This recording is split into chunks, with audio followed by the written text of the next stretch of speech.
आज आपण बनवतो आहे कराची हलवा, म्हणजे मुंबईचा हलवा।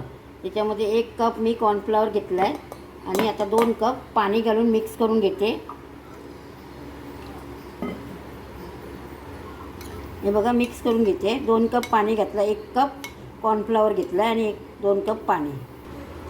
आता पॅन घेतला, त्याच्यामध्ये मी 1 कप साखर घालते आणि 1.5 कप पाणी घालणार आहे। हे हा 1 कप पाणी आणि अजून अर्धा कप पाणी, म्हणजे 1.5 कप पाणी। हे बघा, आपण साखर आणि पाणी घालून मिक्स केलं आहे। आपल्याला साखरेचा पाक नाही करायचा आहे, हे चांगलं पाणी साखर उकळून घेऊया। हे बघा, आपली साखर चांगली वितळलेली आहे। आता याच्यामध्ये आपण मिक्स करून कॉर्नफ्लॉवर ठेवला होता ते घालायचा, पण ते आस्ती घालायचं आणि ढवळून घ्यायचं।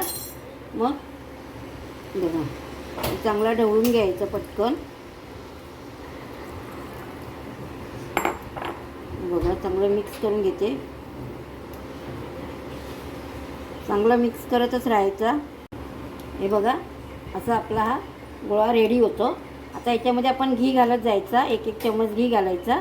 आणि आता याच्यामध्ये मी रोज सरबत घालते आणि आपला सुकामेवा रोज सरबत, कारण की फ्रूट कलर घालण्यापेक्षा रोज सरबत घालते मी याच्यामध्ये। आणि मगजच्या बिया आणि काजू आणि वेलची पूड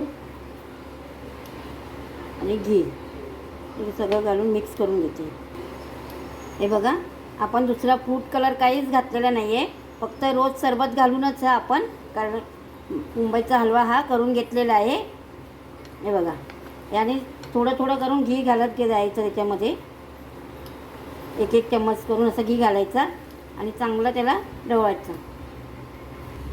हे बघा, हे आपला रेडी झालेला आहे। आता आपण ह्या एका डब्यामध्ये काढून घेऊया सेट व्हायसाठी।